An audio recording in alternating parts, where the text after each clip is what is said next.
Advertencia. En estos vídeos no se pretende hacer apología de ninguna ideología política o religiosa. Todo el material visto en este canal es creado únicamente con fines de divulgación histórica y de entretenimiento.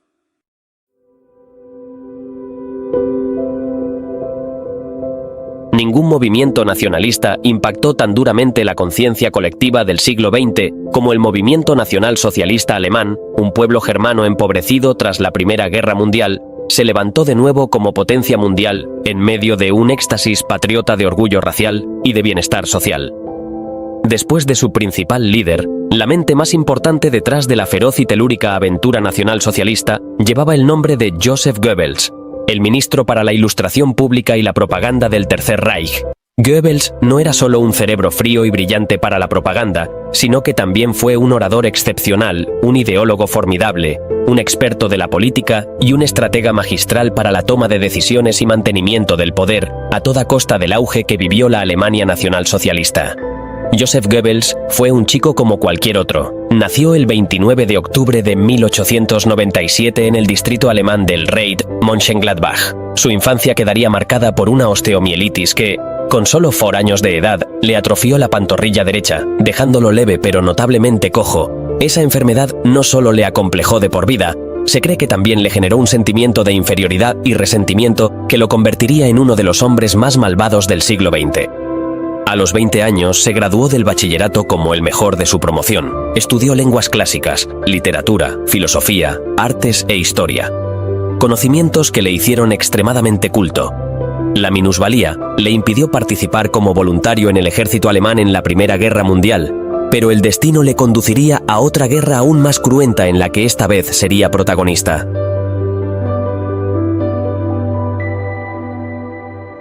Después de un fracasado intento de hacer carrera como periodista, novelista y dramaturgo, el culto hombre de Reit se inscribió en el Partido Nacionalsocialista Obrero Alemán, que promovía el orgullo nacional y el antisemitismo. Goebbels quedó seducido por el líder de aquel movimiento y su capacidad para hablarle a las multitudes con gestos y palabras que despertaban euforia y patriotismo.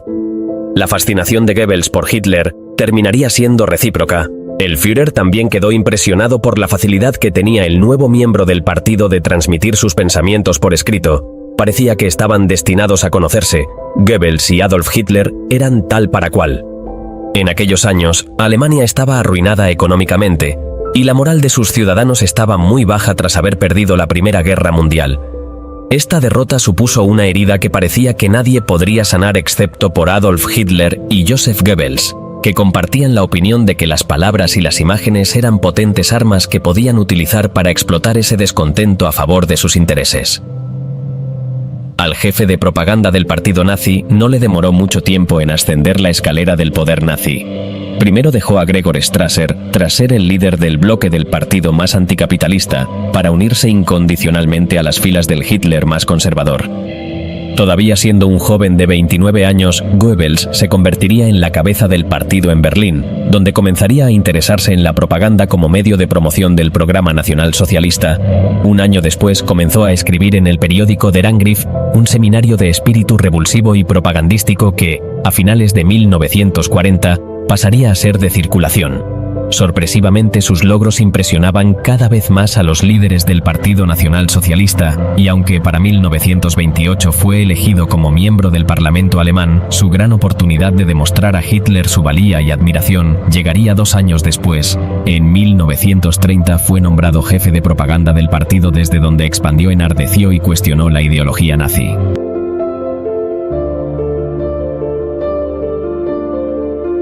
Siempre apuntando los sentimientos y los instintos para hacer que su líder, Adolf Hitler, fuera visto como un hombre brillante y superior, un semidios. Al frente de este puesto, Goebbels se convertiría en un especialista de la manipulación frente a miles de hombres, presentaba a Hitler como el salvador y el padre de la nueva Alemania, supo depositar las frustraciones del pueblo en vasijas de esperanza y convirtió el deseo de una felicidad suprema en algo alcanzable. Todas estas técnicas y reuniones políticas fueron fundamentales para convencer a los alemanes de que con Hitler recuperarían el honor y la grandeza del pueblo alemán. Adolf Hitler se convirtió en canciller alemán en enero de 1933. Solo 2 meses después nombra a su leal servidor como ministro de Propaganda e Información Pública de Alemania, con una única misión: censurar toda oposición al régimen y al partido nazi como una luz positiva. Goebbels incitaba el odio hacia el pueblo judío como jefe de este ministerio. Tenía absoluto poder sobre el contenido de todos los medios, desde revistas y obras de teatro hasta la música y los libros. Pero fue con la radio con la que sus mentiras y manipulaciones entraron directamente a los hogares alemanes y en el corazón del pueblo. El año 1933 fue uno de los años más agitados de su naciente carrera.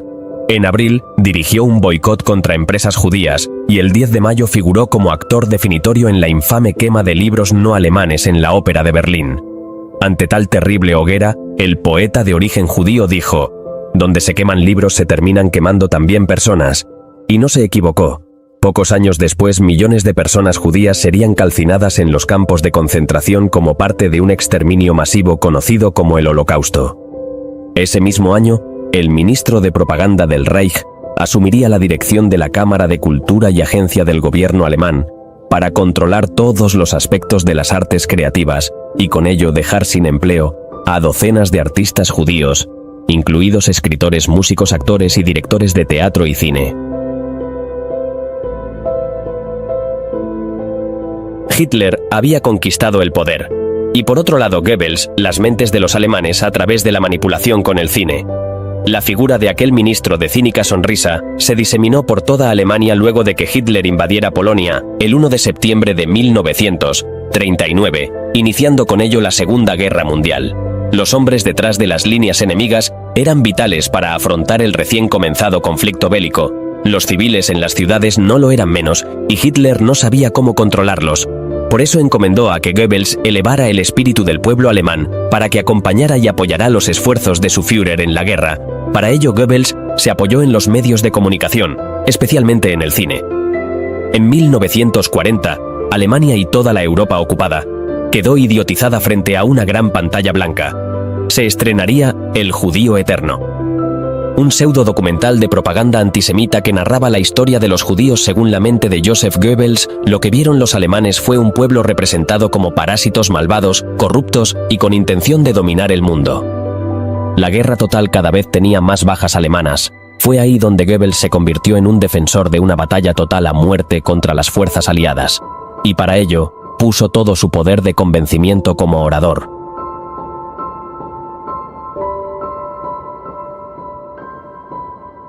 En 1944 Goebbels tuvo el discurso más famoso de la historia del nazismo. Joseph Goebbels entró en el cerebro de los alemanes con sus llameantes palabras, y desde el Palacio de los Deportes de Berlín los llevó a su definitiva perdición. Por aquel momento, Alemania intentaba superar una etapa crítica de la guerra después de que el Sexto Ejército fuera derrotado en Stalingrado. Un duro golpe que hacía aún más remotas las posibilidades de un triunfo alemán en aquel desgraciado conflicto. El Führer lo ha ordenado. Nosotros le obedeceremos en esta gran hora de contemplación y reflexión nacional. Nosotros creemos en la firme e inquebrantable victoria final. La vemos ante nosotros. La vemos. Solo tenemos que tocarla. Debemos estar resueltos a subordinar todo ante ella. Esa es la obligación de todos en esta hora crucial. Con este emotivo discurso directo al corazón del pueblo, el pequeño hombre sobre el estrado levantó el ciego entusiasmo por una guerra que, para muchos, ya había sido perdida. Fueron tan convincentes sus palabras que el propio Hitler le otorgó mayores poderes, se convirtió en el ministro de la guerra total. Joseph Goebbels siempre obedeció a su Führer en todo. Era tal su devoción por Hitler que nunca cuestionó orden alguno ni lo contradijo, excepto el día de la muerte del dictador, cuando los generales nazis ya no sabían cómo revertir un resultado desfavorable en la guerra, cuando la mayoría ya había muerto, desertado o considerado la rendición ante los aliados, incluso cuando ya no quedaban hombres en ningún frente capaces de sostener al Tercer Reich. Joseph Goebbels siguió al lado de su líder, pese a que éste le ordenó dejar la capital alemana. Esa fue la primera y única vez en la que Goebbels desobedeció al Führer.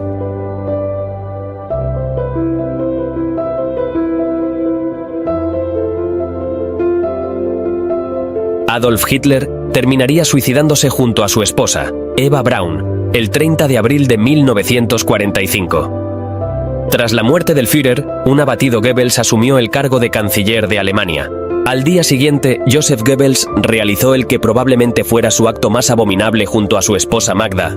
envenenar con cianuro a sus 6 hijos poco antes de que él y su mujer se quitasen en la vida.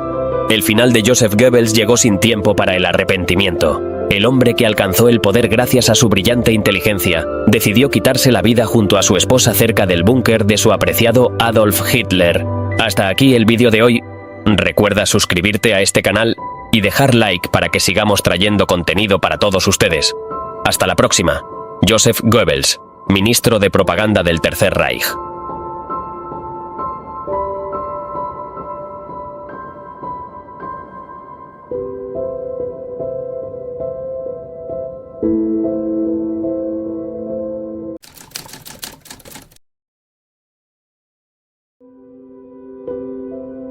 Joseph Mengele fue médico de la Schutzstaffel, de reputación infame por sus experimentos médicos inhumanos con prisioneros de campos de concentración en Auschwitz-Birkenau. Nació el 16 de marzo de 1911 en Günzburg, cerca de Ulm, y era el hijo mayor de Karl Mengele, próspero fabricante de herramientas agrícolas. En 1935, Mengele obtuvo el doctorado en antropología física en la Universidad de Múnich. En la época en que Mengele cursó sus estudios en la Universidad de Múnich, el partido nazi ya era la segunda fuerza en el Parlamento alemán.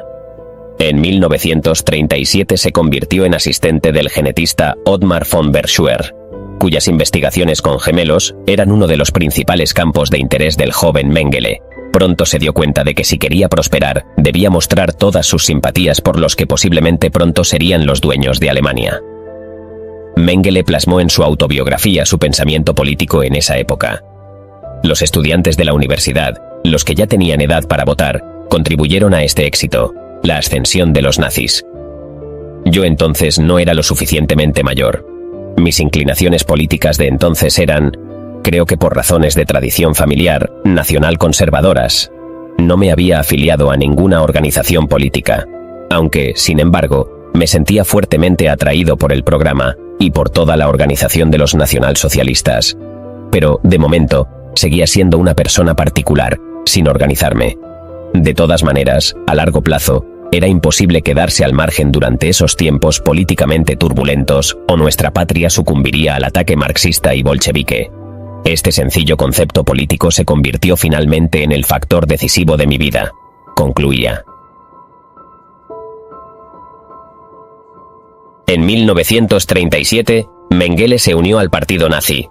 El año siguiente, el mismo año en que recibió su título de médico, se unió a la Schutzstaffel.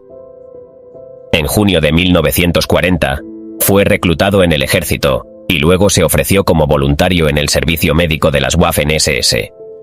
Si bien la documentación es escasa, y a menudo contradictoria respecto de las actividades de Mengele desde esta época hasta comienzos de 1943, es claro que, en primer lugar, se desempeñó como experto médico para la Oficina Principal de Raza y Asentamiento, Rasse und Siedlungshauptamt, en el verano de 1940 en la Oficina Central de Inmigración, Einwandererstelle, nordeste de Posen, actualmente Poznan, y después de ello tuvo el cargo de oficial médico en el Wiking de la División de las SS, Batallón 5 de Pioneros de las SS, con el cual participó en acciones de guerra en el Frente Oriental. Mengele fue herido en campaña y regresó a Alemania en enero de 1943, donde comenzó a trabajar en el Instituto Kaiser Guillermo de Antropología, Genética Humana y Eugenesia, dirigido por su antiguo mentor von Verschuer. En abril de 1943, lo ascendieron al rango de capitán de las SS. Este progreso antecedió brevemente el traslado de Mengele a Auschwitz, el 30 de mayo de 1943. Mengele ostentaba en aquel momento el cargo de capitán de la Schutzstaffel y fue destinado como médico al campo de exterminio de Auschwitz-Birkenau. Para Mengele, aquel destino era un sueño hecho realidad. Nada más llegar, Eduard Wirtz, el jefe del cuerpo médico del campo, lo nombró director médico del Sigeune Familienlager, un módulo dedicado exclusivamente a familias gitanas. Más de 1,5 millones de personas de esta etnia murió en los diferentes campos donde fueron internadas. Aquellos crímenes se conocen con el término porragmos, palabra que en lengua romaní significa literalmente devastación o aniquilación. Durante su infame cargo en el campo de concentración, Joseph Mengele no fue el único médico en Auschwitz ni, como la sabiduría popular sostiene a menudo, el médico de mayor rango en el campo. Esta distinción pertenecía al capitán de las SS, Dr. Edward Wirths, cuyo cargo de médico de guarnición lo responsabilizaba de todos los asuntos médicos del complejo entero de campos. Mengele comenzó su carrera en Auschwitz en la primavera de 1943 como oficial médico responsable del campo de gitanos de Birkenau. Varias semanas después de su liquidación, asumió un nuevo cargo de jefe médico de campo de Auschwitz II, es decir, Birkenau, en noviembre de 1943, aún bajo la jurisdicción de Wirths. Alrededor de 30 médicos trabajaban en Auschwitz durante el periodo en que Mengele fue asignado al campo. Como requisito de sus rondas, el personal médico realizaba selecciones de prisioneros en la rampa y determinaba, entre la masa de personas que llegaban a Auschwitz, quién sería retenido para que trabaje y quién moriría inmediatamente en las cámaras de gas. Conocido como el Ángel de la Muerte, o a veces como el Ángel Blanco por su conducta cruel y fría en la rampa, Mengele es asociado con esta tarea de selección más estrechamente que cualquier otro oficial médico en Auschwitz, aunque, según la mayoría de los relatos, no realizaba esta tarea más a menudo que cualquiera de sus colegas. Sin dudas, esta asociación se explica en parte con su notoriedad después de la guerra, pero la imagen omnipresente de Mengele en la rampa en tantos relatos de sobrevivientes también se relaciona con que él a menudo aparecía fuera de servicio en el área de selección, siempre que llegaban trenes llenos de nuevos prisioneros en busca de gemelos. Mengele se había interesado en el uso de gemelos para la investigación médica gracias a Verschuer, famoso por experimentar con mellizos y gemelos a fin de rastrear el origen genético de diversas enfermedades. Durante la década de los 30, la investigación de gemelos se consideraba una herramienta ideal para estimar los factores de variantes de la herencia humana y el entorno. Mengele, con su mentor, había realizado una cantidad de protocolos de investigación lícita con gemelos como sujetos de prueba durante toda esa década. Entonces, en Auschwitz, con toda la libertad para mutilar o matar a sus sujetos, llevó a cabo una amplia gama de experimentos agónicos y a menudo letales con gemelos judíos y romaníes, gitanos, la mayoría de los cuales eran niños.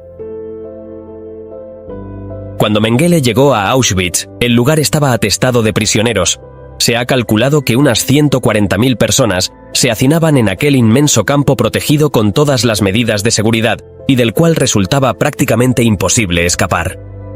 En palabras del comandante del campo, Rudolf Höss, su finalidad era la reclusión y el exterminio a escala industrial. En efecto, en Auschwitz, en un solo día podían ser asesinadas unas 9.000 personas en las cámaras de gas. Este horror queda perfectamente descrito por Miklos Nisli, un prisionero que ejercía como médico en el campo. Una inmensa chimenea cuadrada hecha de ladrillo rojo se elevaba como un huso hacia lo alto. Estaba especialmente atacada por las enormes lenguas de fuego que se elevaban entre las barras de iluminación. Intenté imaginarme qué guiso infernal requeriría ese fuego tan tremendo. Una ligera brisa trajo el humo hasta mí. La nariz y luego la garganta se me llenaron del hedor nauseabundo de carne quemada y de pelo chamuscado. Apodado el Ángel de la Muerte por los presos, Mengele se paseaba frente a ellos impecablemente vestido y blandiendo un bastón con el que indicaba quién debía ir directamente a las cámaras de gas o quien tenía la suerte de ser destinado a trabajos forzados. Todo ello lo hacía con total frialdad, mientras silbaba y miraba fijamente a los prisioneros con el fin de encontrar algo interesante, como alguna pareja de gemelos, que en aquel entonces era su principal fuente de investigación. De la crueldad de que hacía gala Mengele, da fe su actuación durante un brote de tifus que estalló en el campo. El despiadado médico solventó rápidamente la situación, enviando a la cámara de gas a unas 1.600 personas entre hombres, mujeres y niños de etnia judía y gitana. Posteriormente los barracones fueron desinfectados y ocupados por otros presos que iban llegando al campo. Tenía muchos otros intereses de investigación, los cuales incluían una fascinación por la heterocromía, una condición en la cual los iris de una persona tienen diferente color. Durante toda su estadía en Auschwitz, Mengele juntó los ojos de sus víctimas asesinadas en parte para brindar material de investigación a su colega Karin Magnussen, investigador de pigmentación ocular del KGB. También condujo él mismo diversos experimentos con el objeto de revelar el secreto para cambiar artificialmente el color de los ojos. De un modo menos difundido, documentó con afán, en prisioneros de los campos, el avance del anoma, una clase de gangrena que destruye las membranas mucosas de la boca y otros tejidos. Mengele avalaba firmemente la doctrina de la teoría racial nacionalsocialista y participó en una gran variedad de experimentos dirigidos a ilustrar la falta de resistencia a diversas enfermedades entre judíos o romaníes. También intentó demostrar la degeneración de la sangre judía o gitana a través de la documentación de rarezas físicas y la recolección de muestras de tejido y partes del cuerpo. Muchos de sus sujetos de prueba murieron a causa de la experimentación o fueron asesinados para facilitar la autopsia. Al igual que la mayoría de los científicos que trabajaban en el entorno de los campos de concentración, Mengele obtenía la ayuda de médicos capacitados entre la población de prisioneros para que realizaran las tareas más macabras o rutinarias y la autopsia de las víctimas muertas. Debemos muchos de nuestros primeros conocimientos de las actividades de Mengele en Auschwitz al Dr. Miklos Niszli, un prisionero médico que fue forzado a asistir a Mengele y luego publicó sus experiencias inicialmente en su idioma nativo, el húngaro, en 1946. Su libro Auschwitz, A Doctor's Eyewitness Account, se publicó en inglés en 1960. Joseph Mengele esperaba utilizar la investigación que había cosechado en Auschwitz para obtener su habilitación, una segunda tesis postdoctoral necesaria para la admisión a un cuerpo docente universitario como profesor en tierras de habla alemana. Nunca cumplió su objetivo. En cambio, en enero de 1945, cuando el ejército soviético avanzaba por el oeste de Polonia, Mengele huyó de Auschwitz. Pasó las siguientes semanas en el campo de concentración de Gross-Rosen hasta su evacuación, y luego se fue hacia el oeste para evadir su captura por las fuerzas soviéticas. En la posguerra inmediata, Mengele estuvo bajo la custodia de Estados Unidos. Sin embargo, sin saber que su nombre ya estaba en la lista de criminales de guerra buscados, los funcionarios estadounidenses lo liberaron rápidamente. Desde el verano de 1945 hasta la primavera de 1949, el médico, con documentos falsos, trabajó como peón de campo cerca de Rosenheim, Baviera. En esa época, su próspera familia lo ayudó a emigrar a Sudamérica. Mengele se estableció en Argentina. Puesto que sus crímenes habían sido bien documentados ante el Tribunal Militar Internacional, IMT, y otros tribunales de posguerra, las autoridades de Alemania Occidental emitieron una orden de arresto para Mengele en 1959 y una solicitud de extradición en 1960. Alarmado por la captura de Adolf Eichmann en Buenos Aires ese mismo año, Mengele se trasladó a Paraguay y luego a Brasil y pasó los últimos años de su vida cerca de San Pablo.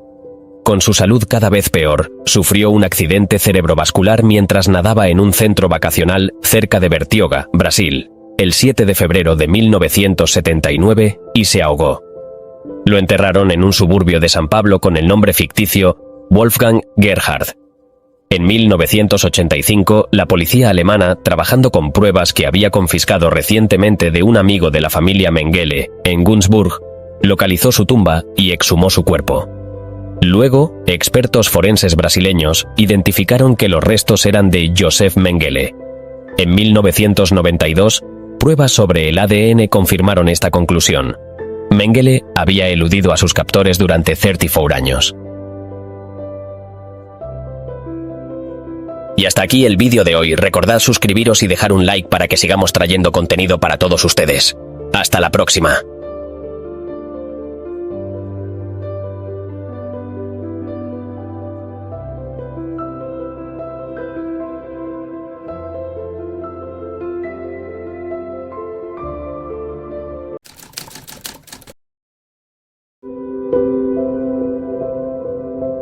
Si Hitler tuvo alguna vez un amigo, ese fui yo, dijo Albert Speer a principios de la década del 70.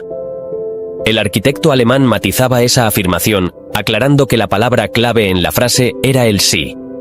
Sin embargo, esa cercanía fue evidente durante más de una década. Albert Speer fue conocido como el arquitecto del Tercer Reich. Sin embargo, durante la Segunda Guerra Mundial, su tarea fue mucho más importante. En 1942 fue designado ministro de Armamento. Su capacidad intelectual y de trabajo lo llevó a duplicar la producción de armas y proyectiles en menos de un año.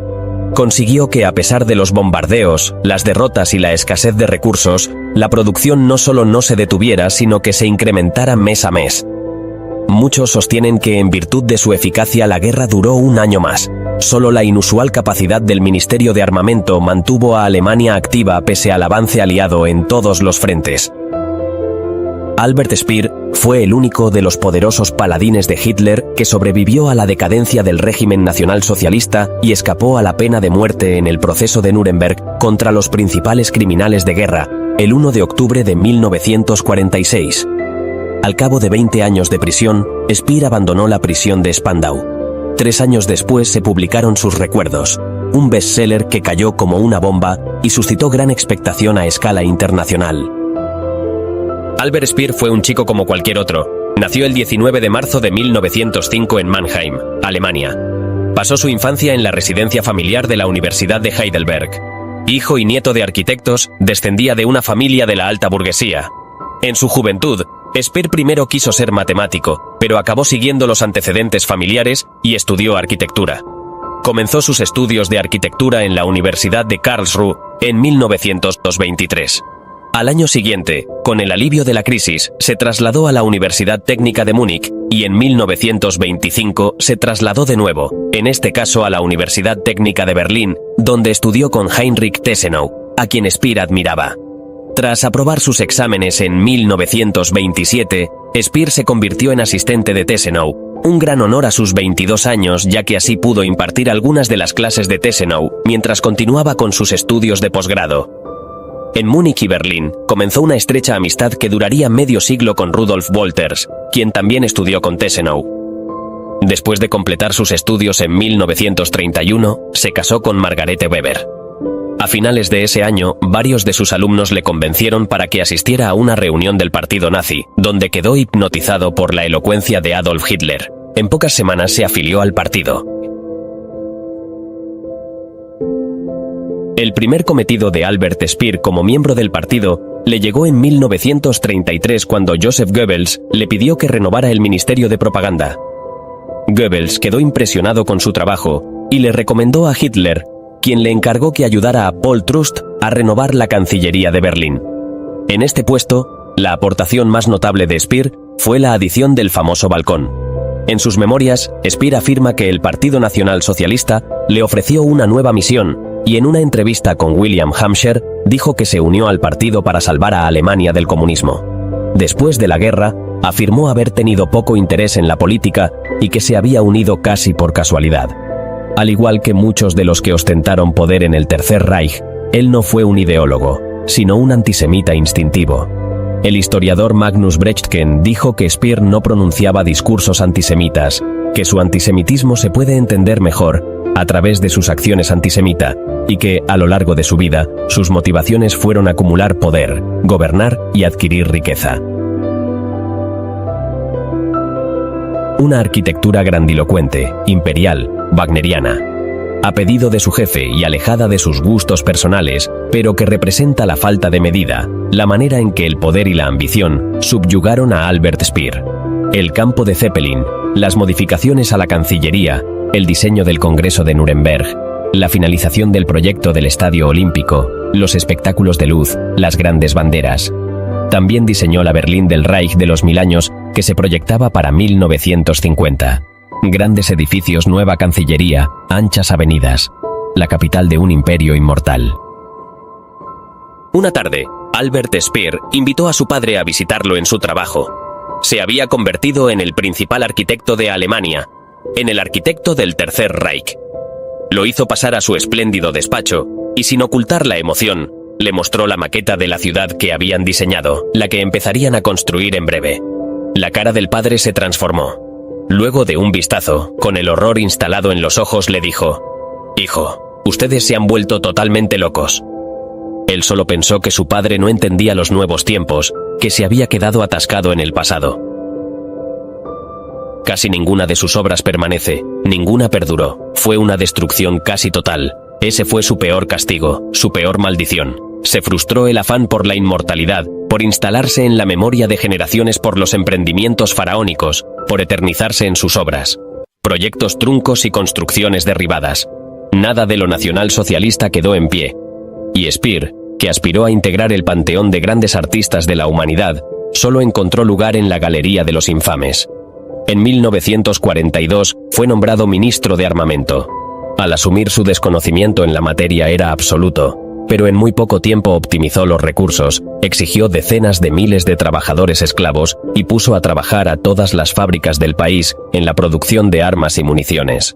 Luego debió desarrollar otra habilidad, la de mantener o incluso incrementar la producción, pese a que las fábricas eran destruidas bajo las bombas enemigas. Pero dispuso un sistema óptimo de obtención de materias primas, transporte y ocultamiento de las instalaciones. Por momentos parecía que en Alemania del Tercer Reich tambaleante solo funcionaba lo que estaba bajo la órbita de Speer. Desde 1943, Speer, al que Hitler había otorgado poderes casi ilimitados, actuó como una especie de dictador económico del Reich pan-alemán y sus conquistas. Su posición de poder, a costa del cada vez más en desgracia Göring y en constante rivalidad con Himmler, Goebbels y Bormann, fortaleció a Speer en la creencia frívola e ingenua de ser el segundo hombre del Estado y el sucesor favorecido por Hitler, en su calidad de político artista. Aunque se supone que Hitler dijo a Speer: «Firmo todo lo que me viene de usted», en el juego de intrigas con sus competidores, sufrió retrocesos y derrotas cada vez más amargos.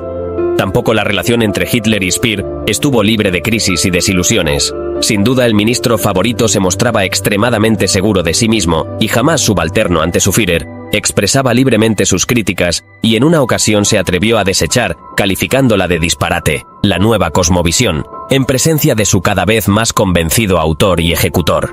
Al final, Speer pudo incluso hacer fracasar impunemente la orden Nerón de destrucción total, pero en vista de la amenazante derrota, Hitler, que esperaba milagros de suministro de armamento, se vio cada vez más defraudado en sus expectativas y dolorosamente obligado a retirarle su especial favor. «Sin mi trabajo, quizá la guerra se habría perdido en 1943», escribió Speer a finales de marzo de 1945 a su comandante supremo. De hecho, con su talento para la organización y la improvisación, pero también con una auténtica furia en el trabajo, Speer había logrado cosas asombrosas. Bajo su égida se triplicó la producción de armamentos, que alcanzó su punto culminante entre junio y agosto de 1944. Con su revolución industrial, Speer fue el que culminó el estado del Führer.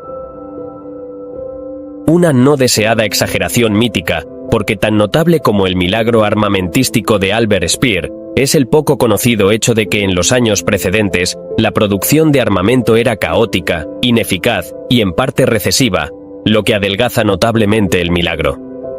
El artista que siempre afirmó estar fuera de lugar en la política, resultó en realidad un nacionalsocialista radical, que abogó por la guerra y desde 1943 junto con Goebbels, por la guerra total, con toda su dureza y brutalidad, para con la población civil y los pueblos esclavizados.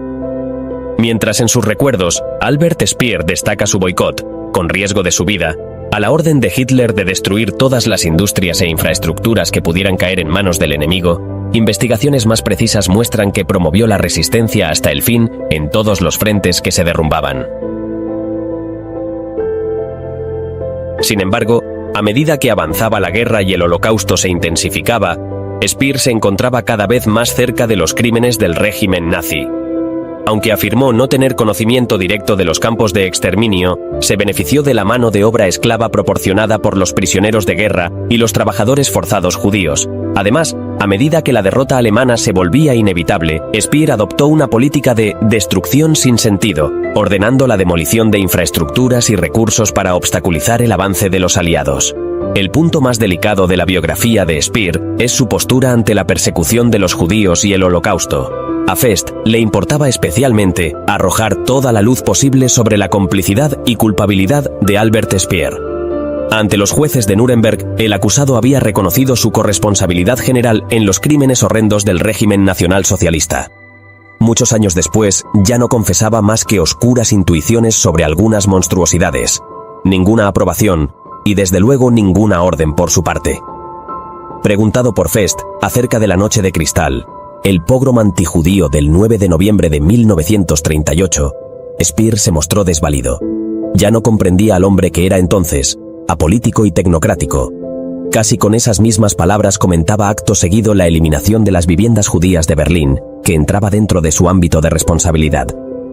Por desgracia, dijo, había mirado para otro lado, como forzado por un reflejo inconsciente.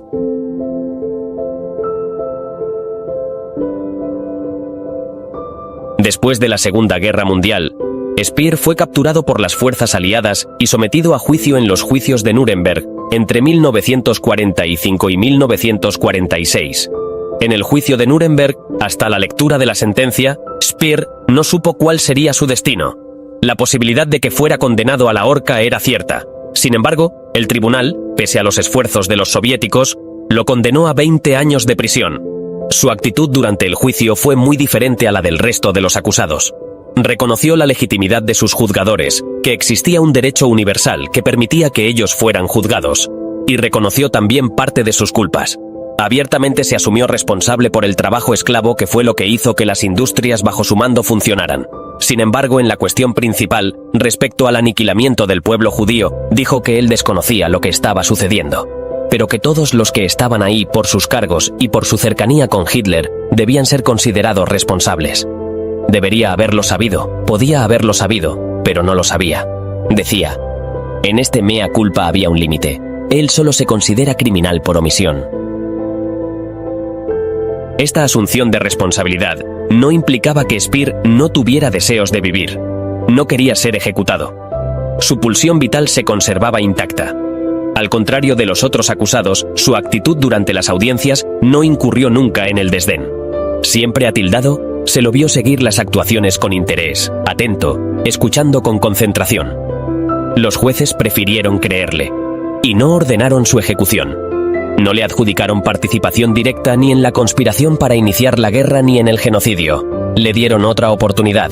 Encontraron también algunos atenuantes. Él había visitado una de las fábricas subterráneas y al ver el estado miserable en el que vivían los trabajadores esclavos, ordenó construir barracas fuera de las cuevas, que fueran alimentados correctamente y que se les brindaran condiciones sanitarias mínimas. Speer se opuso como pudo a la política de tierra arrasada que quiso imponer Hitler cuando la derrota era inevitable. El Führer creía que si los alemanes no habían sido capaces de triunfar, no merecían vivir ni mantener nada de lo que tenían. Speer también diseñó 2 planes para matar a Hitler en esos meses finales de la guerra. Uno de ellos consistía en lanzar gas a través de los conductos del búnker para lograr su propósito.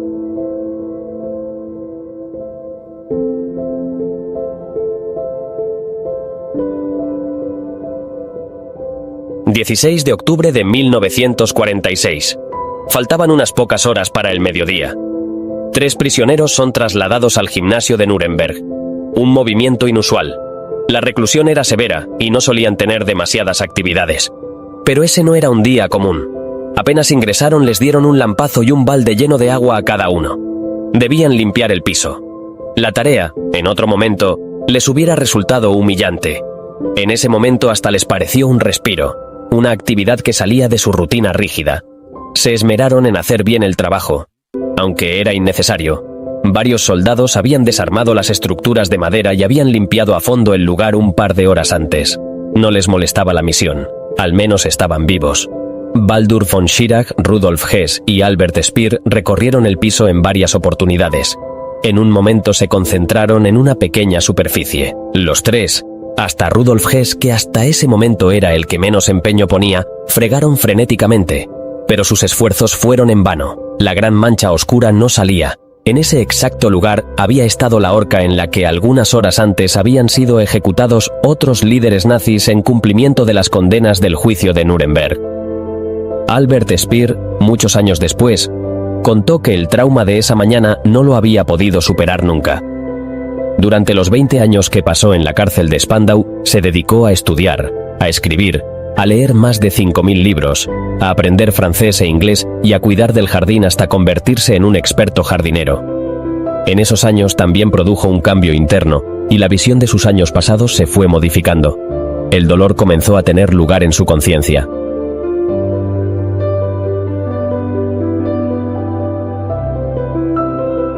La relación con sus hijos se deterioró. No consiguió tejer con la mayoría de ellos un vínculo luego de la liberación. Las atrocidades, las décadas de detención, la incomprensión, la carencia de vida cotidiana, las ausencias. Mientras estuvo en Spandau escribió cientos de larguísimas cartas a su hija Hilde. Al salir de prisión esos lazos no se pudieron reconstruir. A Speer le costaba escuchar los cuentos que sus hijos le hacían respecto a los años en los que él no había estado. Las 2 décadas de prisión solitaria lo habían acostumbrado al ensimismamiento. Había perdido interés en todo lo que no fuera su tema: el Tercer Reich, la Segunda Guerra Mundial, Hitler y su responsabilidad personal. Alguna vez contó que una noche en que su esposa Mart había conseguido lo inusual, que todos los hijos, nueras, yernos y nietos fueran a comer a su casa de los Alpes, él había disfrutado de la cena, de las conversaciones cruzadas y de las anécdotas. Pero cuando ya cansado se despidió y se retiró a su dormitorio, escuchó cómo la reunión proseguía, hasta que un momento se dio cuenta de que estaba pasando algo que no había ocurrido en toda la noche. Desde la planta de abajo llegaban hasta su cuarto las carcajadas de su familia. Sus hijos se estaban riendo por primera vez en la noche, algo que no sucedía nunca en su tensionante presencia. Demasiado peso para ellos, decía Speer. En libertad publicó 2 libros que tuvieron una enorme repercusión, millones de ejemplares vendidos en todo el mundo. Sus memorias hablan sobre el Tercer Reich, la consolidación en el poder de Hitler, la Segunda Guerra Mundial. Es un texto que leído con inocencia puede parecer profundo, pero al que le falta sinceridad. Todo es calculado, frío. Un urdido rompecabezas diseñado para que cada pieza encaje con la otra. Cada página está pensada para que la imagen de Speer se mantenga incólume al final de la lectura. Los silencios de ese largo texto son los que más dicen. Un velo recubre lo escrito, lo que lo separa de la verdad es una barrera sólida, impenetrable. Es un voz fuerte, amable y acongojada, pero que carece de la naturalidad de la verdad. Ahí hay, como en su confesión en Nuremberg, hechos estrangulados, modificados a su placer, para entrar en su propia versión de la historia. Esa versión que lo esculpa, que no lo describe como un monstruo, pero que tiene huecos tan grandes e inexplicables que la alejan brutalmente de la realidad. Con el correr de los años se ha comprobado que mintió respecto a la cuestión del genocidio y el conocimiento que él tenía de lo que sucedía en Auschwitz y los demás campos de concentración. Participó de reuniones en las que se habló abiertamente del tema. Su segundo estuvo en Wannsee cuando se decidió la solución final, y otras pruebas e indicios fueron recabados por los expertos. El diario de Spandau, el segundo libro, es una obra notable. Es uno de los grandes textos memorialísticos del siglo pasado. Posiblemente nunca se haya escrito sobre la vida en prisión, aún de una atípica como esa, de solo 7 habitantes de ese modo. Y el tono es diferente. En esas páginas hay verdad, incomodidad, preguntas sin respuestas. En 1971 la revista Playboy publicó una extensa entrevista, hasta ese momento la más larga en la historia de la creación de Hugh Hefner. Allí dio su versión de los hechos una vez más. La conversación es civilizada pero implacable. Eric Norden, el entrevistador, no es complaciente. Speer no esquiva los asuntos espinosos. Es más, en ocasiones se impacienta y pretende saltear otras cuestiones para hablar de ellos. A diferencia de otros jerarcas nazis, la figura de Speer admite matices. Es uno de los pocos personajes tridimensionales de esa corte, tal vez el único. Sin exculpar ninguno de sus crímenes, la manera más interesante de considerarlo es describirlo como un personaje con múltiples texturas y caras, con muchas facetas que se contraponen y unas pocas que se complementan. Que pese a sus enormes facultades, o en virtud de ellas, padecía de grandes defectos. Este ser complejo, no lineal, representa un desafío para quien lo aborde. Los contrastes de este personaje oscuro son los que hacen interesante su historia. Uno de los pocos personajes de ese tiempo que no parece un villano de cómic. Alguien que enarbolaba una especie de esquizofrenia moral, con múltiples personalidades éticas.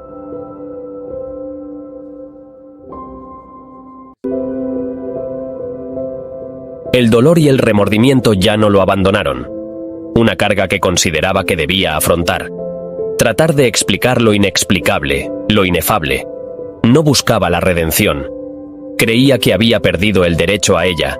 Una liberación personal, una salvación a la que él no iba a poder acceder. Al menos así lo expresó en varias de sus charlas con periodistas antes de su muerte en 1981, a los 76 años. El descenso al infierno puede ser una cabalgata estimulante, pero es un viaje sin regreso. Yo lo sé. He estado ahí. Estoy todavía ahí. Hasta aquí llega el vídeo de hoy. Recuerda suscribirte para que sigamos trayendo contenido para todos ustedes. Hasta la próxima.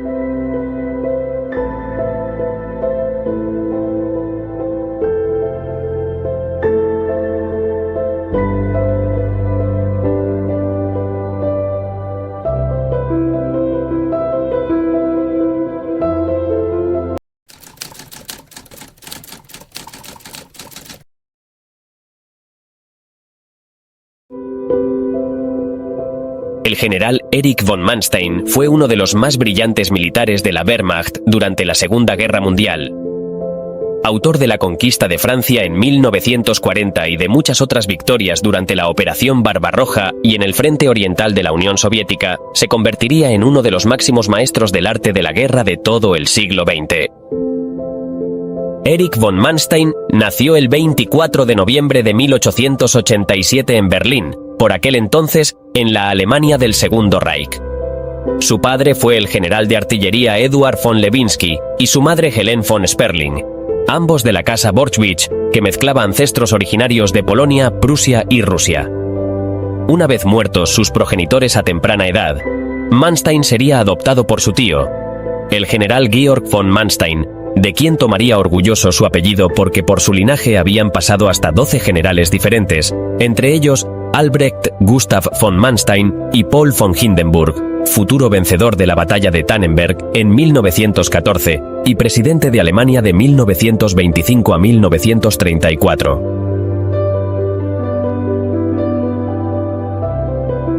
Desde muy pequeño von Manstein fue educado en las costumbres castrenses y en la religión católica tras su ingreso en el Liceo Imperial de Estrasburgo, donde estudió de 1894 a 1899, hasta que en el año 1900 se incorporó al cuerpo de cadetes de Plön, aprobando los exámenes posteriores con los que accedió al Colegio Militar de Groß-Lichterfelde en 1906.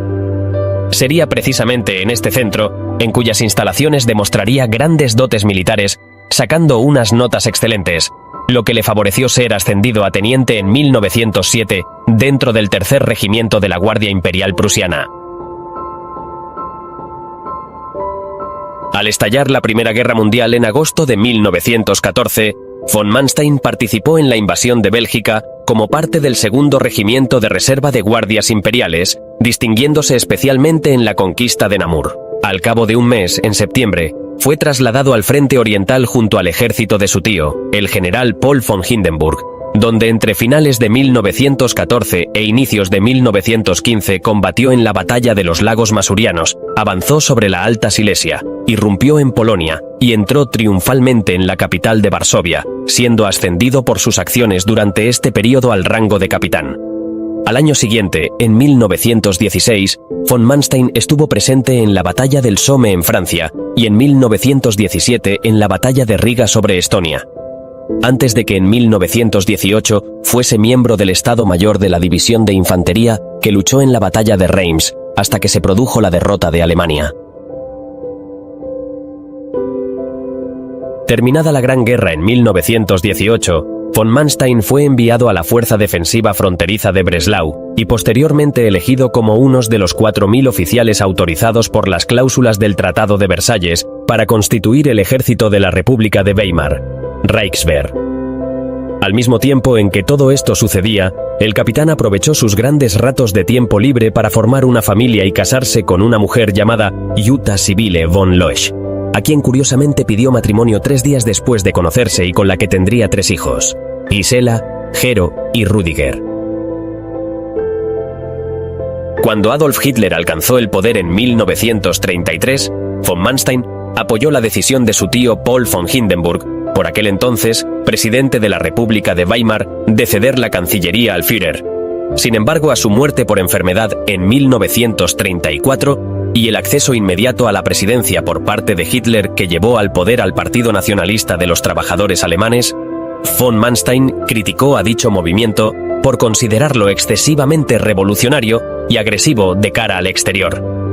A pesar de sus quejas, fue ascendido al rango de general en 1936 y nombrado primer intendente, gracias a sus modernas teorías acorazadas con los tanques y que diseñó el boceto del poderoso cañón autopropulsado Stug.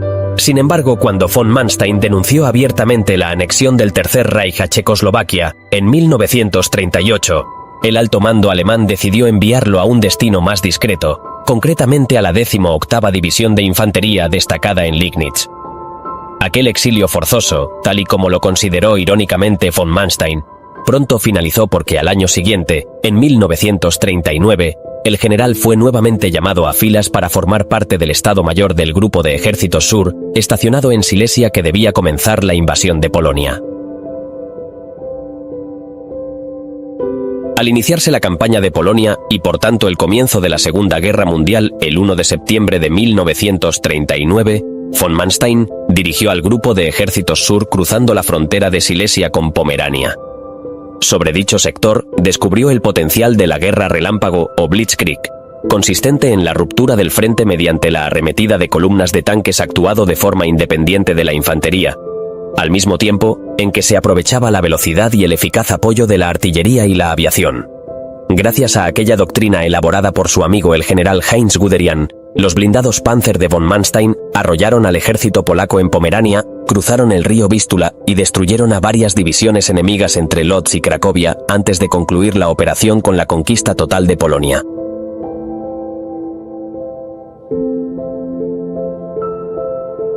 A causa del mero azar, el general von Manstein se convertiría en uno de los militares más importantes de la Segunda Guerra Mundial por ser el autor del plan de invasión para invadir Francia y los países de Europa Occidental.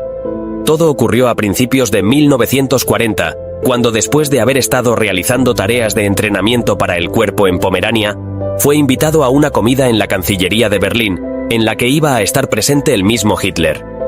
De esta manera, una vez comenzada la reunión, von Manstein fue el único general que se atrevió a criticar el llamado Plan Amarillo, basado en una copia del Plan Schlieffen, que ya había fracasado en la Primera Guerra Mundial: cruzar Francia a través de Bélgica para evitar el perímetro defensivo de la línea Maginot, en Alsacia y Lorena. Fue entonces cuando el Führer, sintiendo curiosidad por escuchar otra alternativa, convocó a von Manstein a su estudio privado para que le detallara su punto de vista. Así pues, von Manstein propuso a Hitler el Plan Golpe de Hoz, consistente en invadir primero Holanda con la finalidad de atraer a las fuerzas francesas y británicas hacia Bélgica, para a continuación desencadenar una gran ofensiva próxima a Luxemburgo sobre el bosque de las Ardenas y avanzar hacia los puertos del Mar del Norte con la finalidad de rodear en una maniobra envolvente a las 49 divisiones del ejército aliado. Maravillado por la originalidad de la estrategia, el Führer canceló el Plan Amarillo y autorizó el Plan Golpe de Hoz.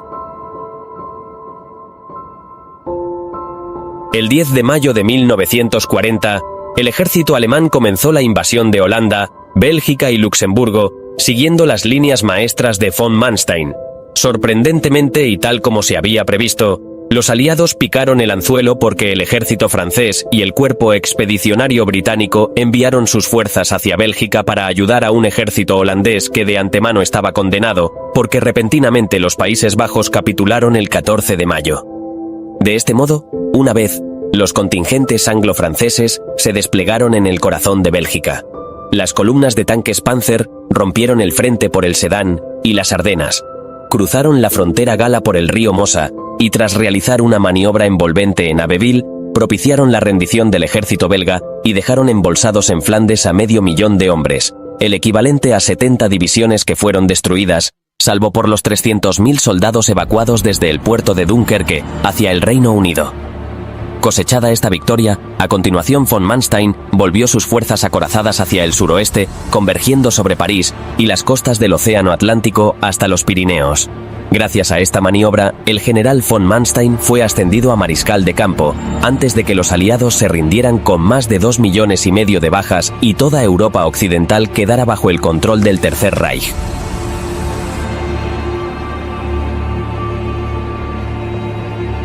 Hasta la invasión de la Unión Soviética conocida bajo el nombre Operación Barbarroja, el general von Manstein no volvería a participar en ninguna campaña sobre Europa. Al mando en esta ocasión del 56 Cuerpo Panzer, que se integró dentro del Grupo de Ejércitos Norte al frente del general Ritter von Lieb, sus tropas cruzaron la frontera con Bielorrusia y Lituania el 22 de junio de 1941. Desde entonces, y con una velocidad pasmosa, los blindados de von Manstein desbordaron a los soldados del Ejército Rojo en el río Dwina, Daugavpils y Luga, así como en la batalla de Raseiniai, donde destruyeron a 704 tanques sin apenas pérdidas propias. De hecho, durante los meses siguientes de verano, von Manstein avanzó por Lituania, Letonia, Estonia y Rusia Occidental, derrotando a las tropas soviéticas hasta asediar Leningrado y converger sobre Demiansk, capturando a decenas de miles de prisioneros en una espectacular Blitzkrieg.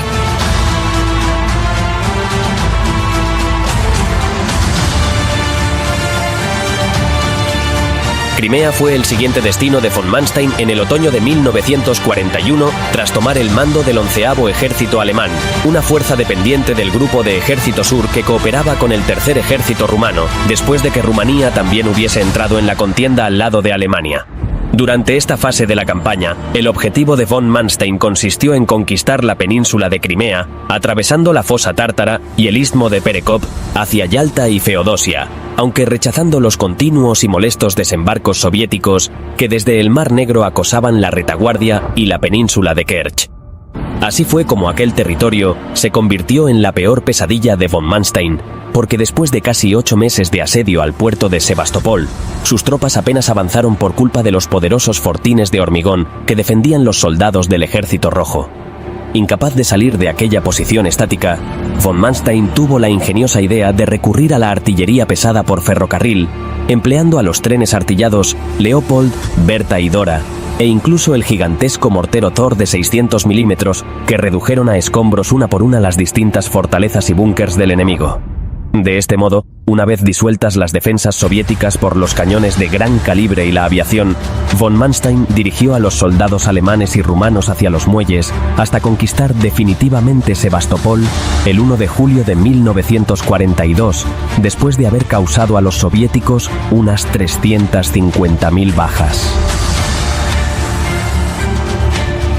Ocupada la península de Crimea, von Manstein fue requerido en otoño de 1942 por el Grupo de Ejércitos Norte que asediaba la ciudad de Leningrado con la finalidad de frenar una ofensiva soviética en Sinyavino, la cual frustró provocando al Ejército Rojo cerca de 113.000 bajas. Sin embargo, menos suerte tuvo tras ser llamado por el Grupo de Ejércitos Sur para liberar al Sexto Ejército Alemán embolsado durante la batalla de Stalingrado, ya que la Operación Tormenta de Invierno terminó en fracaso a finales de diciembre de 1942, cuando von Manstein fue rechazado y no fue capaz de alcanzar la ciudad por culpa de la tenaz resistencia del Ejército Rojo y el frío invierno polar que causó estragos entre las tropas germano-rumanas bajo su mando. No obstante, y pese a estos reveses, al menos la contraofensiva de von Manstein sirvió para evacuar a las 45 divisiones del Grupo de Ejércitos A, que por aquel entonces peleaban en el Cáucaso y pudieron encontrar refugio en Ucrania. A comienzos de 1943, von Manstein intentó resarcirse de la derrota en la batalla de Stalingrado tras saber que los soldados atrapados en la bolsa habían muerto diciendo: «Manstein vendrá, Manstein vendrá». Así pues, el mariscal inició la reconquista del territorio perdido, volviendo a tomar el control de la cuenca del Donetsk y venciendo al Ejército Rojo en la batalla de Kharkov, al que con unos medios muy inferiores causó 207.000 bajas y la destrucción de 605 de sus tanques. Sin embargo, el triunfo fue efímero, porque durante la Operación Ciudadela, en el verano, también conocida como la Batalla de Kursk, sus más de 900.000 soldados y 3.000 blindados que irrumpieron en Rusia Occidental y Prokhorovka, chocando contra 1.300.000 soviéticos y 7.000 tanques, a los cuales provocaron unas bajas mucho mayores de 254.000 hombres y 6.064 carros frente a 198.000 pérdidas propias con 700 carros, no fue suficiente para retomar la iniciativa en el frente oriental, sobre todo después de la decisión de Hitler de pasar a la defensiva tras recibir noticias acerca de la invasión de Italia. La Unión Soviética demostró ser muy superior en recursos al Tercer Reich desde el verano de 1943, por lo que von Manstein intentó a toda costa mantener sus posiciones en el frente oriental, protegiendo la orilla izquierda del río Dnieper, con 1 millón de efectivos germano-rumanos que resistieron en una especie de línea elástica las continuas embestidas de 2 millones de soldados soviéticos, a los que provocó más de 1 millón de bajas. Sin embargo, y pese a tantos los refuerzos, la carencia de combustible y la falta de habituallamiento forzaron a su retirada en diciembre de 1943, perdiendo durante los combates la vital capital de Kiev. Afortunadamente, la buena gestión de von Manstein durante repliegue permitió que más de 500.000 de hombres fuesen evacuados, incluyendo una gran parte de los sitiados en la bolsa de Korsun-Cherkasy, a comienzos de 1944. La furia de Hitler ante la poca fe en la victoria de von Manstein, así como sus continuos cuestionamientos por la dirección de las operaciones bélicas en el cuartel de Obersalzberg, condujeron a que el 30 de marzo de 1944 el Führer le premiase con la condecoración de la Cruz de Caballero con hojas de roble y espadas, antes de que le anunciara su jubilación anticipada. Aquella noticia no sorprendió a von Manstein, sobre todo tras saber que su sustituto iba a ser el general nacionalsocialista llamado Walter Model, alguien que prefería decir lo que el Führer quería oír. Así pues, y a sabiendas de que el eje iba a perder la guerra, von Manstein regresó a Alemania. Durante el resto de la Segunda Guerra Mundial, von Manstein se alojó con su familia en una casa de la Baja Baviera, donde pudo redactar sus memorias tituladas Victorias frustradas. En dicha vivienda, permaneció bajo la vigilancia de los agentes de la Gestapo hasta que el Ejército Rojo se aproximó a su hogar en 1945. Ante esta amenaza y temiendo caer prisionero de los rusos, el mariscal huyó hacia Alemania Occidental, atravesando primero Pomerania y luego la capital Berlín, hasta rendirse al ejército británico en Heiligenhafen a inicios de mayo de 1945. Cautivo de los aliados al finalizar la Segunda Guerra Mundial, von Manstein fue encerrado en el campo de prisioneros de Lüneburg, siendo posteriormente procesado en el Palacio de Justicia de Nuremberg por no haber evitado que las tropas alemanas bajo su mando hubieran cometido crímenes durante la campaña de Crimea. Curiosamente, fue defendido por oficiales británicos licenciados en Derecho y contrarios a su castigo. A raíz de tales acusaciones, se le condenó en 1950 a 12 años de cárcel, pese a ser inocente de los cargos que se le imputaron. Afortunadamente, el viejo mariscal solo cumplió 3 años de prisión, porque el 7 de mayo de 1953, y después de haber recibido la Corte Penal Internacional intensas presiones por parte del presidente Konrad Adenauer de Alemania, así como del primer ministro Winston Churchill del Reino Unido, e incluso del periodista e historiador militar Basil Lidl-Hart, von Manstein fue puesto en libertad sin cargos en plena Guerra Fría. Al ser puesto en libertad, von Manstein tuvo la oportunidad de hablar ante el Parlamento Federal de la República Federal Alemana para reorganizar de nuevo el ejército alemán de posguerra, ahora como miembro de la OTAN. Así fue como pronto recuperó su antiguo puesto de general y elaboró planes defensivos para proteger al país ante un posible ataque por parte de la República Democrática Alemana, que estaba bajo el tutelaje de la URSS. Al mismo tiempo, también ayudó al periodista británico Lidl-Hart a elaborar su gran enciclopedia sobre la Segunda Guerra Mundial y a escribir unas segundas memorias tituladas La vida de un soldado, Aus einem Soldaten, que publicó en 1958. A la edad de 85 años, y tras sufrir un ataque cerebrovascular, Erich von Manstein falleció la noche del 9 de junio de 1973. Como agradecimiento por sus servicios prestados, Alemania celebró un funeral de Estado por todo lo alto como si el viejo mariscal fuese uno de los grandes héroes de la antigüedad.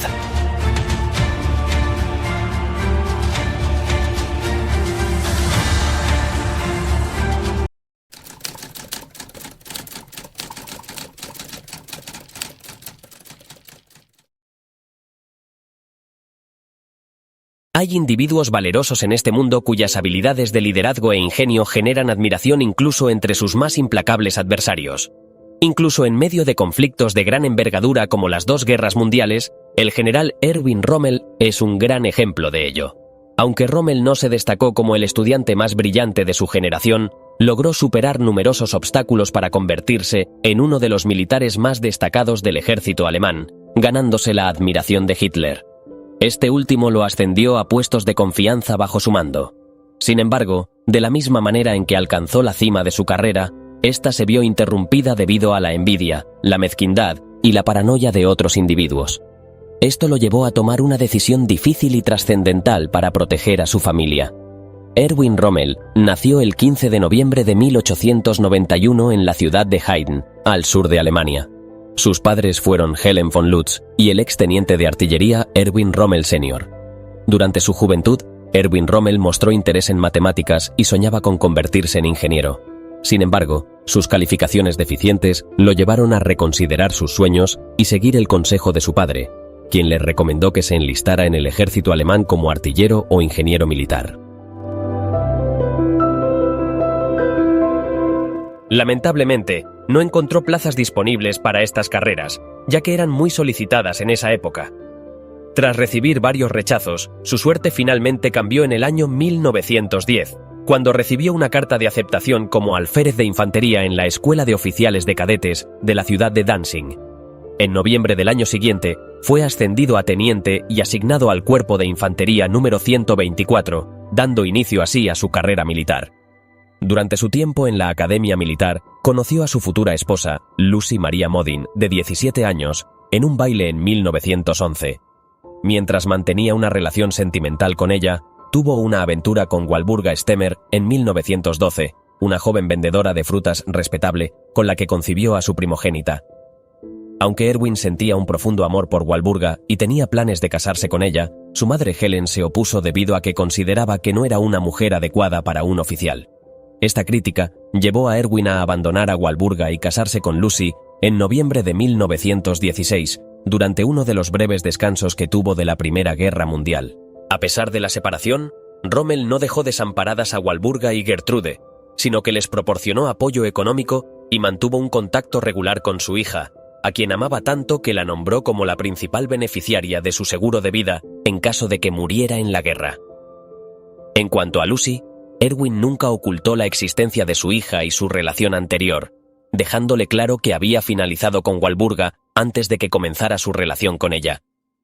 Sin embargo, todo cambió con el nacimiento de Manfred en 1928, el primer hijo de los Rommel hasta esa fecha. Walburga siempre había mantenido la esperanza de recuperar el amor de Erwin, siempre y cuando su esposa no le diera hijos. No obstante, cuando nació Manfred, Walburga cayó en una profunda depresión y decidió quitarse la vida.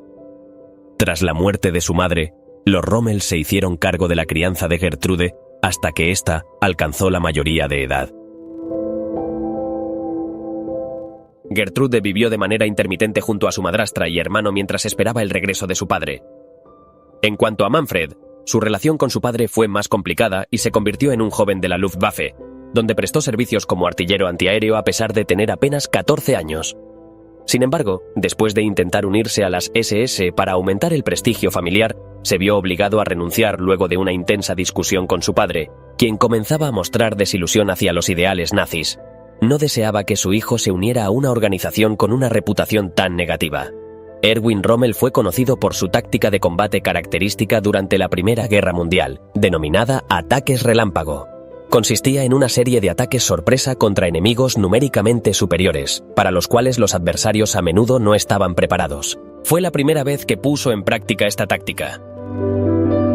Esta táctica fue el 22 de agosto de 1914, en las inmediaciones de la Ciudad del Hombre, situada en la frontera franco-belga, contra un grupo de soldados franceses a los que él y 3 de sus compañeros les dispararon mientras tenían la guardia baja, provocando una veintena de heridos y muertos. Tras lo cual, huyeron sin darles ninguna oportunidad de contraatacar. Después de varios enfrentamientos similares ese mismo año, Rommel fue condecorado con la Cruz de Hierro de segunda clase. Fue ascendido al rango de Oberleutnant, teniente superior, y transferido al recién creado Batallón Real de Montaña Württemberg. En septiembre de 1915, como comandante de compañía, lideró el rescate del Bayern. Uno de los principales desafíos que Rommel enfrentó tras su ascenso fue la conquista del Valle Ibero, ubicado en el suroeste de Rumanía. Sus superiores le ordenaron a las tropas tomar el puente que conducía a la ciudad. En el primer intento de capturar el puente y controlar los pueblos cercanos, los alemanes y sus aliados sufrieron una derrota. Los soldados rumanos, apoyados por los aldeanos, resistieron la conquista y los vencieron, capturando 2 ametralladoras, 17 cañones y unos 400 prisioneros alemanes. El 90% del batallón Amputenberger, al que pertenecía Rommel, tuvo que retirarse debido a enfermedades causadas por las constantes lluvias, que provocaron resfriados y neumonía en muchos soldados. Ante estas circunstancias, las fuerzas alemanas y austrohúngaras se vieron obligadas a retroceder para reagruparse y planificar una ofensiva más efectiva contra los rumanos. El 7 de noviembre de 1916, el suboficial Dallinger murió en batalla a causa de una herida en la cabeza. Después de que los rumanos tomaron el cuartel general donde operaba su unidad, Rommel y sus compañeros se vieron obligados a escapar bajo el fuego enemigo mientras intentaban desesperadamente contactar a sus superiores para pedir refuerzos. Aunque solo habían perdido 3 hombres de los 50 bajo su mando, no sabían si serían rescatados a tiempo o si morirían. Mientras esto ocurría, varias unidades alemanas intentaron tomar el control de Vulcano y el paso sur del 22, áreas estratégicas para dominar la región. El 10 de noviembre de ese año, los alemanes capturaron la ciudad de Bonvestigio. Sin embargo, los rumanos no se rindieron y ansiaban derrotar a los invasores, por lo que los atacaron oportunamente. No obstante, la solicitud de ayuda de Rommel fue escuchada. Sus superiores enviaron refuerzos y lograron rescatarlos de la trampa mortal en la que se encontraban.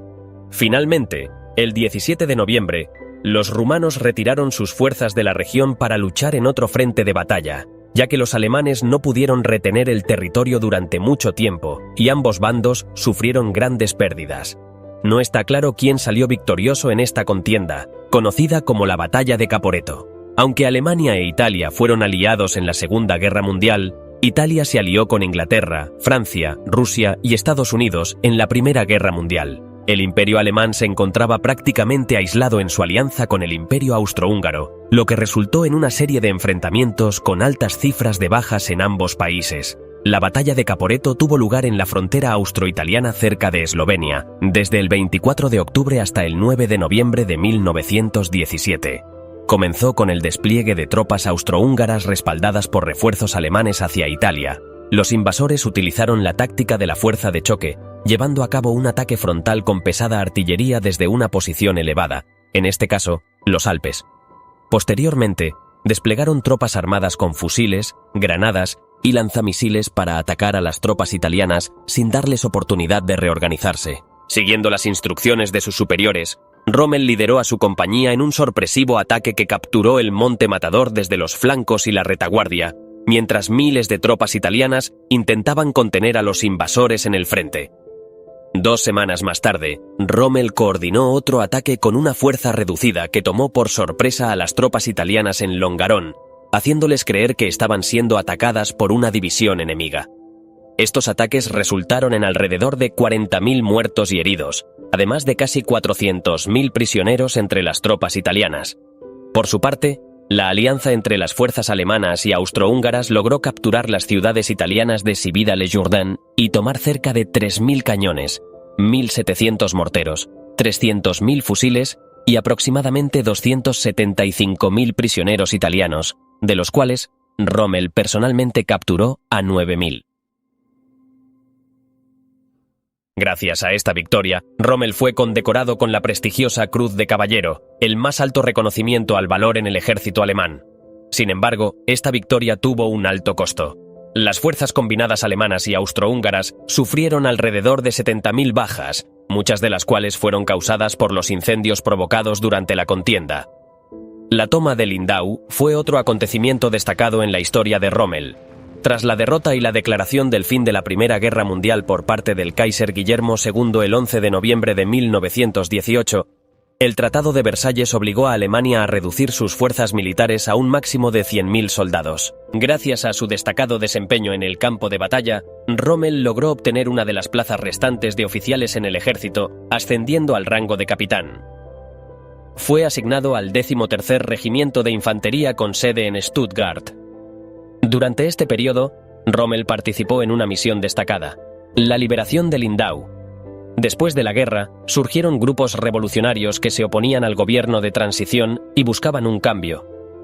Uno de estos grupos fue el de los comunistas alemanes, quienes se apoderaron de la ciudad de Lindau en 1921. Recibiendo la orden de sus superiores de retomar la ciudad por la fuerza, Rommel tomó la decisión de desobedecer y en su lugar optó por entablar negociaciones con los rebeldes. Aunque no se conocen los detalles de las negociaciones, estas resultaron exitosas, y los rebeldes entregaron pacíficamente el control de la ciudad, evitando así derramamiento de sangre. Un aspecto poco conocido de Rommel fue su cercanía con Hitler. Además de ser reconocido por sus habilidades como instructor, Rommel impartió clases en la Escuela de Infantería de Dresden, en la Academia Militar de Poster y en la Academia Militar Teresiana de Weingartner-Steppe desde 1929 hasta 1938. Durante este periodo, Rommel también escribió su obra más famosa titulada Ataques de Infantería, en la cual relató sus experiencias en los campos de batalla de la Primera Guerra Mundial, expresó sus opiniones sobre la formación de jóvenes soldados en las academias militares y discutió la eficacia de sus propias tácticas de guerra. Este libro atrajo la atención del canciller Adolf Hitler, quien apreciaba profundamente el espíritu rebelde de Rommel y sus tácticas agresivas en el campo de batalla. El hecho de que Rommel perteneciera al grupo conservador de oficiales cristianos de familias nobles fue visto positivamente por Hitler, ya que desconfiaba de ellos. Fue por este motivo que le solicitó a Rommel que dirigiera la Führer-Begleitbrigade en 1938, una unidad encargada de acompañar a Hitler en sus desplazamientos al extranjero. Así, Rommel se convirtió en el destacado general del Führer. Mientras Hitler planeaba la Segunda Guerra Mundial, ordenó que se le asignara a Rommel una oficina en la Cancillería. Sin embargo, esta cercanía entre Rommel y Hitler no fue bien recibida por los generales tradicionales de las Fuerzas Armadas, quienes veían a Rommel como una figura que no respetaba la cadena de mando. Poco tiempo después, Hitler ascendió a Rommel al rango de general y le confió el mando de la 7ª División Panzer, saltándose un nivel jerárquico. Esto generó hostilidad entre varios de los generales nazis. A partir de febrero de 1940, Rommel se dedicó a entrenar a sus hombres en las tácticas de guerra relámpago en el campo de entrenamiento conocido como Príncipe Krieg. La campaña de conquista de Francia comenzó el 10 de mayo de 1940 con la Operación Amarillo, que implicó la invasión de los Países Bajos, Bélgica y Francia. Se desplegaron simultáneamente 93 divisiones de combate alemanas y 42 divisiones de reserva en un amplio frente. Rommel y el general Guderian lideraban a sus respectivas tropas realizando labores de reconocimiento. Debido a su movilidad y rapidez, ganaron el apodo de la División Fantasma, ya que a menudo perdían contacto con las demás divisiones, lo que hacía que ni sus superiores ni sus enemigos supieran con exactitud su ubicación en el campo de batalla. El 17 de mayo, después de enfrentamientos exitosos, Rommel capturó a 10.000 soldados franceses con una pérdida de tan solo 36 hombres. Aunque esta hazaña fue extraordinaria, generó cierta desconfianza en el alto mando, quien finalmente ordenó detener el avance, ya que Hitler temía un agotamiento de sus tropas. Tanto Rommel como Guderian se encontraban involucrados en un contraataque aliado el 24 de mayo. En esa fecha, el Führer ordenó un alto en las operaciones para permitir el reabastecimiento y reconexión de las líneas de suministro. Aprovechando este periodo, Rommel dio a conocer públicamente las victorias alemanas en Polonia y Francia, consolidando la imagen del ejército alemán y destacando figuras como Rommel y Guderian como invencibles. Esto tuvo un profundo impacto en la moral del ejército francés, liderado por el general Negelin, quien fue derrotado en la batalla de Sedan entre el 12 y el 15 de mayo de ese mismo año. La derrota en Sedan llevó a la caída de París en tan solo 6 semanas.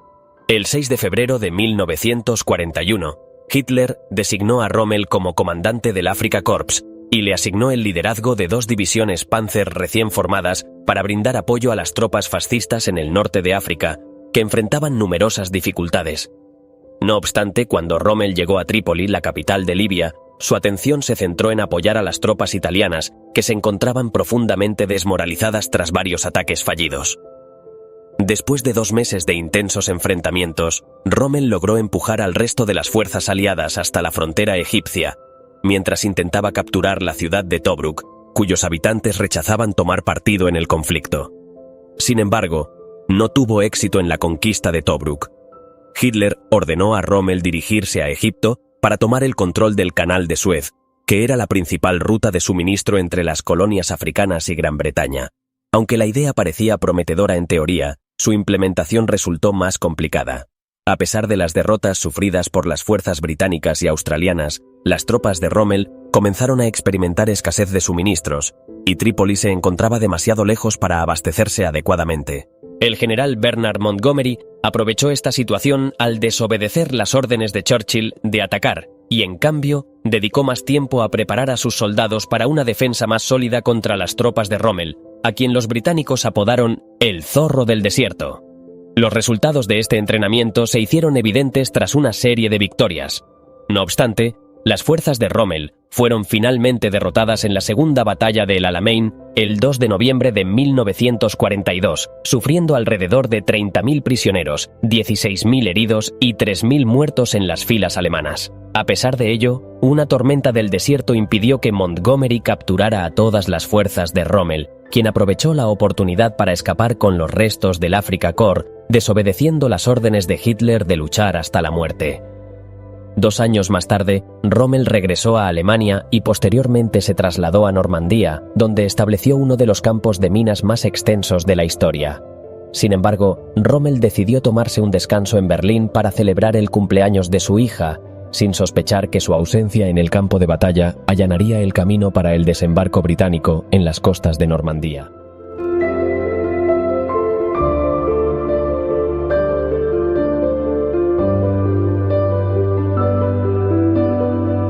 Unos días después, en su última decisión, un grupo de militares descontentos liderados por Klaus von Stauffenberg y Werner von Hutten intentaron asesinar a Hitler colocando una bomba en el búnker del Führer. Sin embargo, el atentado fracasó y los oficiales involucrados en la conspiración, incluido Rommel, fueron arrestados por la Gestapo.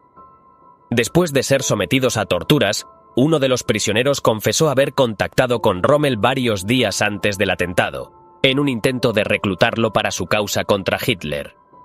No está claro si esta acusación era completamente verdadera o si fue fabricada por los altos mandos nazis que sentían odio hacia Rommel. Lo cierto es que Hitler decidió que Rommel debía fallecer y le presentó 2 opciones a través de intermediarios: ser juzgado por traición con la consiguiente deshonra para su familia, o suicidarse, lo que permitiría que su familia recibiera una pensión tras su muerte. Atrapado entre 2 opciones espantosas, Rommel optó por quitarse la vida ingiriendo una cápsula de cianuro el 14 de octubre de 1944 para proteger a su familia.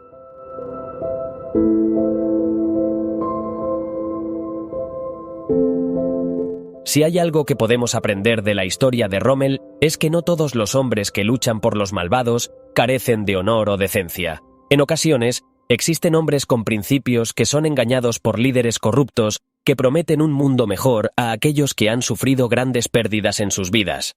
Rommel cometió el gran error de no cuestionar abiertamente los ideales que lo habían llevado al éxito, y de no haber cuestionado desde un principio si el líder al que seguía realmente merecía el sacrificio de todos los hombres que perdieron la vida en nombre del nazismo. Hasta aquí el vídeo de hoy. Recuerda suscribirte y dejar tu like para que sigamos trayendo contenido para todos ustedes. Hasta la próxima.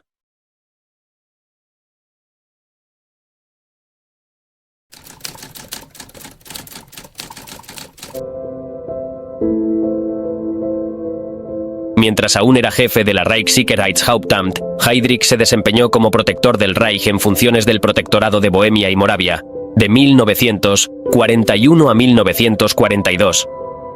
La Reichssicherheitshauptamt era la agencia de las SS y de la policía que se encargaba más directamente de la implementación del plan nazi de asesinar a los judíos europeos durante la Segunda Guerra Mundial.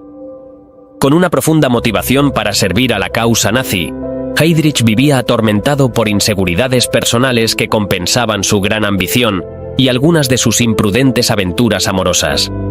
A diferencia de muchos de los líderes nazis de alto rango, el aspecto físico de Heydrich coincidía con el estereotipo ario, alto, rubio, esbelto y atlético. Hasta su muerte, siguió siendo un músico talentoso, capaz de emocionar a sus rivales hasta las lágrimas tocando el violonchelo. Irritado desde la niñez por rumores de que su abuela era judía, Heydrich había ordenado a investigadores genealógicos de las SS que establecieran los hechos. Él no tenía antepasados judíos. Era un deportista y un piloto de aviones intensamente competitivo que, para la angustia de sus superiores, insistía en realizar misiones aéreas sobre Francia, Noruega y el sur de Rusia. Quizás lo más importante para su carrera es que era un adicto al trabajo, imaginativo y enérgico, que comprendía las intenciones implícitas de sus superiores y cómo transformar esas atroces visiones en políticas. Bautizado como católico apostólico, nació el 7 de marzo de 1904, en Halle an der Saale, a 32 kilómetros al noroeste de Leipzig, en el estado alemán de Sajonia. Su padre, Bruno Heydrich, era cantante de ópera y el director del Conservatorio de Música de Halle, que él mismo había fundado en 1901. La Primera Guerra Mundial y sus secuelas resultaron ser una catástrofe para la familia Heydrich. Bruno Heydrich apenas podía mantener abierto el conservatorio debido a la economía impuesta en la posguerra. Mientras su familia padecía problemas económicos, Heydrich, aún adolescente, se vio seducido por el nacionalismo racista y fue testigo de manifestaciones, huelgas y batallas callejeras en Halle durante el último año de la guerra y el posterior caos revolucionario. A pesar de estas actividades no escolares, tuvo excelentes calificaciones y se graduó del colegio secundario en la primavera de 1922. Defraudó las esperanzas de su padre, que esperaba que se dedicara a la música, al alistarse en la Armada alemana el 30 de marzo de 1922, menos de un mes después de cumplir 18 años. Como oficial de la Armada, Heydrich se especializó en señales y comunicaciones. Abandonó a la hija de un oficial de la Armada de alto rango, a quien le había prometido matrimonio, por otra mujer, Lina von Osten, con quien se casaría más adelante. Un tribunal de honor militar, escandalizado por su comportamiento irreverente durante su audiencia, falló que había deshonrado al cuerpo de oficiales de la Armada del Reich y lo obligó a renunciar a su cargo en abril de 1931. Cuando Heydrich era un civil desempleado, en medio de la Gran Depresión y con una nueva novia fanática del nacionalsocialismo, un amigo de la familia le presentó al jefe de las SS, Heinrich Himmler, en Múnich, con la intención, en ese momento, de crear un servicio de inteligencia interna para el partido nazi. Himmler se impresionó tanto con las propuestas de Heydrich que lo introdujo en las SS en agosto de 1931 y le encomendó el desarrollo del SD. En enero de 1933, el SD liderado por Heydrich se había convertido en la agencia de inteligencia más importante dentro del partido nazi. En junio de 1934, el vicejefe del partido nazi, Rudolf Hess, la nombró la única agencia autorizada para reunir información de inteligencia política dentro del Tercer Reich. Cuando Himmler fue nombrado comandante de la Fuerza de Investigación de la Policía Política de Baviera, el 1 de abril de 1933, designó a Heydrich como el segundo a cargo. Himmler y Heydrich centralizaron los departamentos de la Policía Política de Alemania en la Gestapo. Cuando las SS de Himmler se independizaron de las SA, después de la purga de su jefe de personal, Ernst Röhm, y de los principales líderes de esta fuerza que tuvo lugar del 30 de junio al 2 de julio de 1934, Heydrich tomó el mando de la Gestapo y continuó siendo jefe del SD. 9 días después de su nombramiento como Reichsführer SS y jefe de la policía alemana, el 17 de junio de 1936, Himmler designó a Heydrich jefe de la nueva oficina principal de la Policía de Seguridad, que reunió en una agencia a la Gestapo y las fuerzas de investigación de la policía criminal. De 1936 a 1939, el cargo formal de Heydrich fue jefe de la Policía de Seguridad y del SD. Después de que la Alemania nazi desencadenara la Segunda Guerra Mundial con la invasión de Polonia, Himmler vinculó formalmente a la Policía de Seguridad y al SD, decretando la creación de la Reichssicherheitshauptamt el 27 de septiembre de 1939, al mando de Heydrich. La nueva agencia era potencialmente tan poderosa que Heydrich mantuvo en secreto su existencia formal hasta su muerte en 1942. La correspondencia que salía de la Reichssicherheitshauptamt llevaba el membrete anterior a 1939, el jefe de la Policía de Seguridad y el SD. Al mando de Heydrich, la Policía de Seguridad y el Sicherheitsdienst eran la principal agencia a cargo del análisis de inteligencia y las medidas ejecutivas para eliminar a los numerosos enemigos internos y externos del Estado nazi. El Sicherheitsdienst creó departamentos de inteligencia para el estudio de los presuntos artificios a largo plazo de cada uno de los enemigos del Reich. Judíos de todo el mundo, marxistas, iglesias políticas, opositores nacionalistas de derecha y masones. La Gestapo arrestaba a estos opositores políticos y, cuando correspondía, los incorporaba a campos de concentración mediante la autoridad policial otorgada por una orden de custodia preventiva. La Kripo investigaba los denominados actos y comportamientos delictivos no políticos. Los oficiales de la Kripo arrestaban a aquellos cuyo presunto comportamiento delictivo o antisocial se consideraba peligroso para el Reich. Además de personas con antecedentes penales, los oficiales de la Kripo arrestaban homosexuales, romaníes y gitanos, y gente que participaba en todo lo que la Kripo consideraba comportamiento asocial.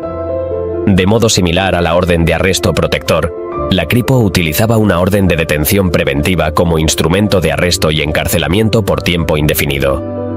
Heydrich y Himmler compartían la visión de la identidad de los enemigos a largo plazo de la raza alemana y de las medidas que tomar contra ellos. Al igual que Himmler, Heydrich creía que la destrucción de opositores manifiestos y visibles no era suficiente para garantizar la seguridad y la supervivencia de la raza alemana según la definían los nazis. Estos opositores incluían activistas comunistas y socialdemócratas, adeptos intelectuales y organizativos de la democracia liberal, el nacionalismo conservador tradicional y los valores cristianos, judíos con cargos importantes en los movimientos democráticos liberales y marxistas en Alemania y Austria, e intelectuales judíos sin afiliación que se oponían al régimen nazi. Sin embargo, estos enemigos visibles tenían vínculos internacionales y se alinearon con enemigos camuflados que intentaban desde adentro destruir los lazos naturales entre los líderes nazis y el pueblo alemán. Según explicó Heydrich en abril de 1936, los alemanes con conciencia racial debían darse cuenta de que la lucha eficaz contra el enemigo debe surgir del reconocimiento de que todos los enemigos visibles y aparentes no son más que la punta del iceberg de peligrosas fuerzas espirituales inalterables. Los propios enemigos eran eternamente los mismos: los judíos, los masones y el clero con orientación política. Las fuentes ideológicas camufladas, escondidas e invisibles de estos enemigos se encontraban en el residuo infeccioso del espíritu masónico, liberal y judío, modos de pensar que eran consecuencias de características raciales presuntamente heredadas. Solamente la destrucción completa de las fuentes biológicas de ese pensamiento eliminaría el peligro presentado por esas influencias. En última instancia, los opositores judíos invisibles eran los mismos judíos, según los definían los nazis, y los que pensaban como judíos: comunistas, liberales, demócratas, defensores de los derechos de las minorías, masones, clérigos cristianos que se oponían al régimen, comunistas soviéticos y las clases dirigentes estadounidenses y británicas que se oponían a la expansión natural de la Alemania nazi.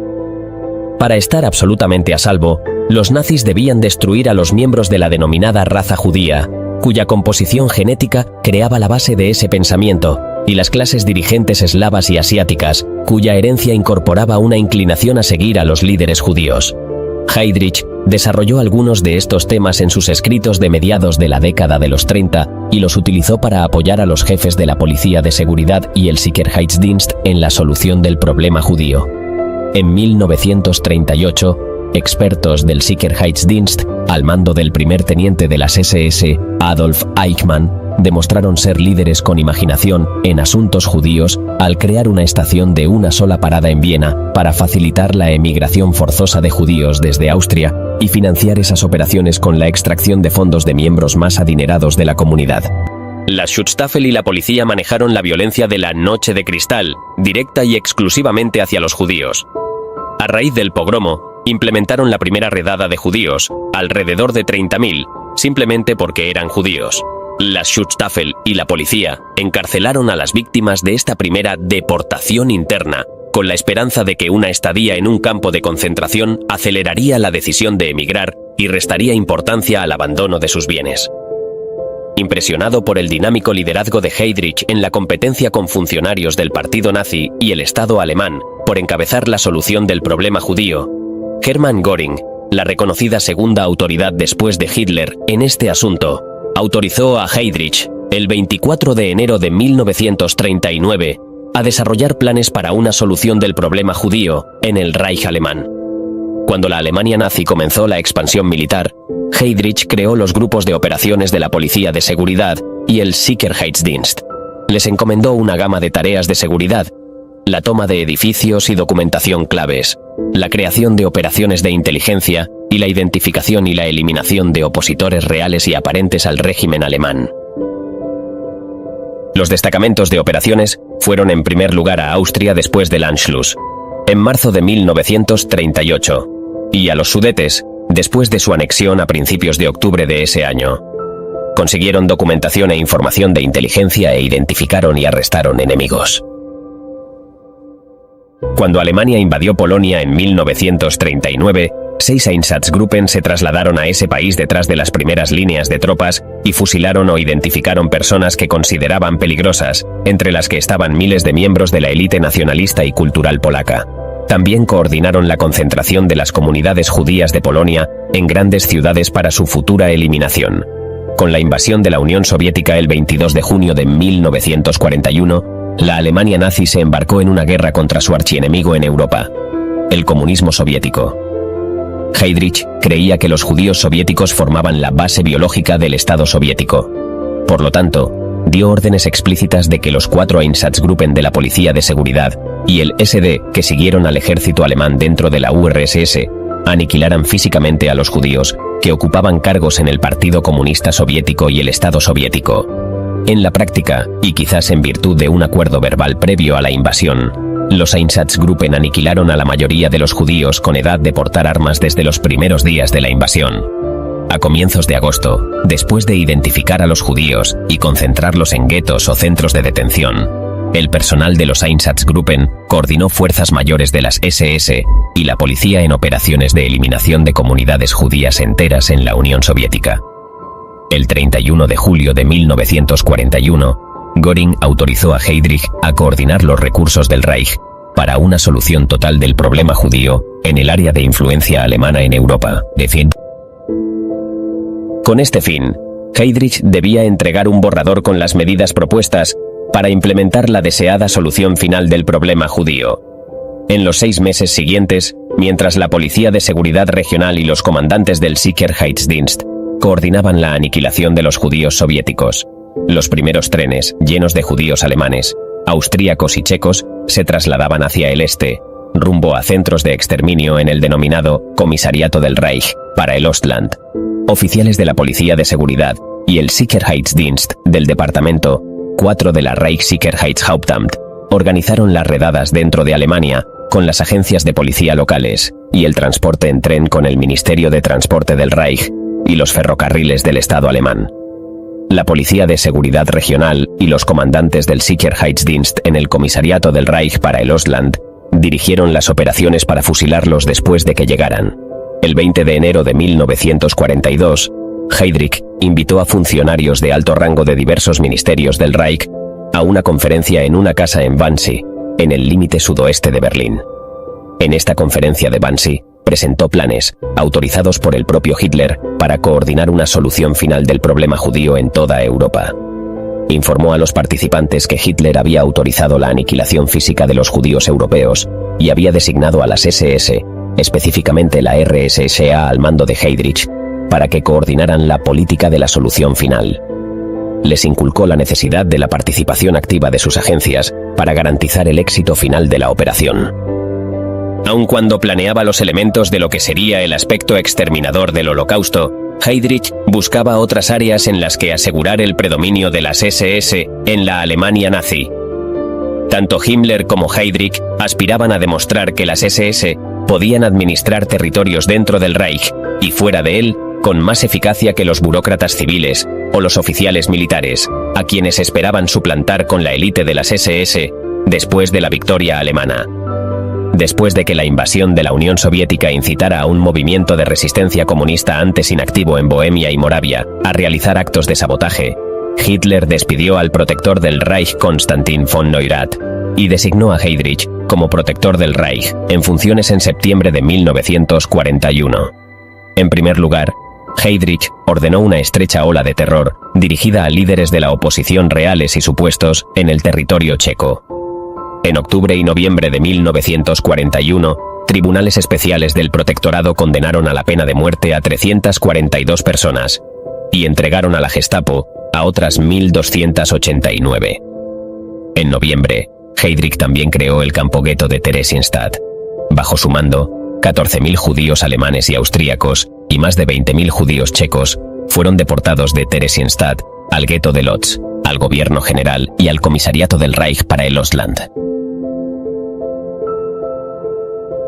En carácter de protector del Reich en funciones, Heydrich cortejaba obreros y granjeros checos, cuya capacidad productiva era necesaria para el esfuerzo bélico alemán, con salarios y paquetes de beneficios equivalentes a los de sus colegas alemanes. El resultado de sus políticas fue la reducción en un 73% de los actos de sabotaje en un plazo de 6 meses. En la primavera de 1942, las autoridades alemanas pudieron jactarse de la pacificación del protectorado.